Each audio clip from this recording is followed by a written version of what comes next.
that whole birds of passage. He comes over in the 1890s, and he's an innkeeper and a baker, and he sets up shop in Milford with another baker named Leopoldo Castiglione, and they're operating this boarding house and bakery. And then, quite tragically, he ends up dying suddenly because of the explosion of a kerosene lamp. So I've got these news accounts that are talking about how this kerosene lamp explodes, ignites the bedding, he wraps it all up and runs outside, to save the structure, and then ends up dying from the wounds that he gets, probably inhaling, like and inhalation burns. So he dies, and at the same time, his family had already been sent for. So his wife and 3 living kids are on their way over, and one of those children is my second great grandfather. So that's the beginning. It's very tragic.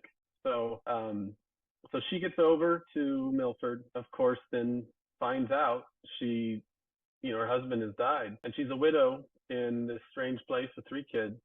So later directories have her attached to that boarding house, and then within a very short amount of time, she marries another widow named Bernardo Castellini, and he had 1 living daughter who also came over on her own later. And so they're living together in the 1900 census, and his daughter and her son end up marrying, which was not wholly uncommon at the time. They're step siblings, they're a little older, at the time that their parents then are getting together. But that would be my second great grandfather and grandmother, and how they met and everything. And then my second great grandfather, the business from then on was he became a foundryman, and he worked in several areas, along the East Coast. And then when they eventually made their way to the West Coast in the late 20s, he opened up a foundry in Riverside, California, and then several of his sons worked in the foundry.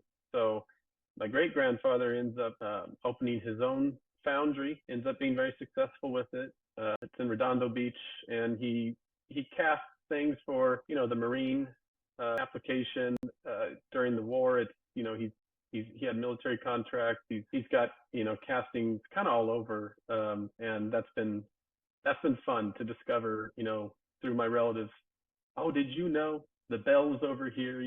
We think those are something that your great grandfather made or something. So yeah, I would say the foundry in our more recent history was the most impactful, professionally, of what the family did. And then even back in Italy, bakers, innkeepers, more modest, professions.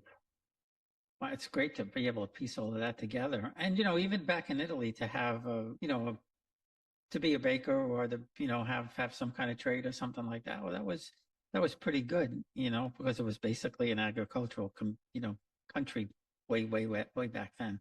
But yeah, that's cool to be able to piece that all together and then to get some insight into where some of these things may be. Have you been able to get your hands on anything that from the foundry from the 20s? You know what? Yes, and it's only a little bit. But again, I live close to where all these things were. So one of the things I love doing is incorporating travel, any excuse to travel, with some connection to that place. So if I hear of a possibility, that, oh yeah, there's something here, I'm making the trip. So there's an historic hotel in Riverside called the Mission Inn,